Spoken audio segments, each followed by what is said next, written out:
5 օր առաջ սահմանապահ զորքերում մահացած շարքային 18-ամյա Գևորգ Խաչատրյանին այսօր վերջին հրաժեշտը տվեցին Նորագավիթի Սուրբ Գևորգ եկեղեցում։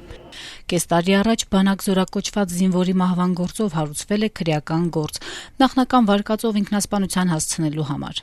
Ազատության հետ զրույցում Գևորգի հորեղբայր Հարություն Խաչատրյանը սակայն պնդում էր, որ չեն հավատում այդ վարկածին։ Ոնց կարա Մարտիրյանը սպանի։ Դա շորտ տարածում են, այդ շուտ հատենց բան չկա, մենք հետևում ենք այդ գործերին ու մենք վայթխարելու ենք, ինչեւ վերջ։ Քննչական կոմիտեի հաղորդագրության համաձայն Խաչատրյանը ստացել է գլխի գագաթային շրջանի հրազենային վնասվածք, նախնական տվյալներով իրեն ամրակցված ինքնաձիգով նրա սրունքների վրա հայտնաբերվել են կերծվածքներ։ Զինվորների գործերով զբաղվող իրավապաշտպան Ռուբեն Մարտիրոսյանը զարմանում է, որ այս ամենից հետո առաջ է քաշվել հենց ինքնասպանության վարկածը։ Գլխի գագաթնային մասից անձը ինքնասպանություն չի գործում ինքնաձիգով։ Նա ասենք տեսականորեն պետք է դներ ծնոտի տակ կրակեր կամ բերանի մեջ կրակեր։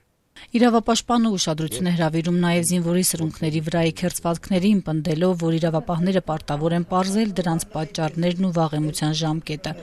Գևորգ Խաչատրյանի մահվան գործով կասկածյալների կամ ձերբակալվածների մասին առայժմ չի հաղորդվում։ Ազատության հարցին թե կան արդյոք պատասխանատվության կամ տուժի ենթարկվածներ հրամանատարական կազմից, ազգային անվտանգության ծառայության մամուլի կենտրոնում պատասխանեցին, որ քրեական գործի վերաբերյալ պաշտոնական հաղորդագրությունից զատ այլ մանրամասներ չեն կարող հաղորդել։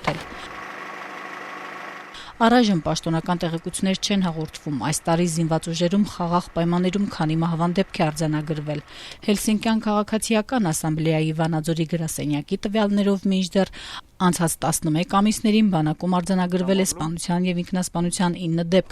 6 ինքնասպանություն եւ 3 սպանություն։ 2014-ին արձանագրվել էր սպանության եւ ինքնասպանության 7 դեպք։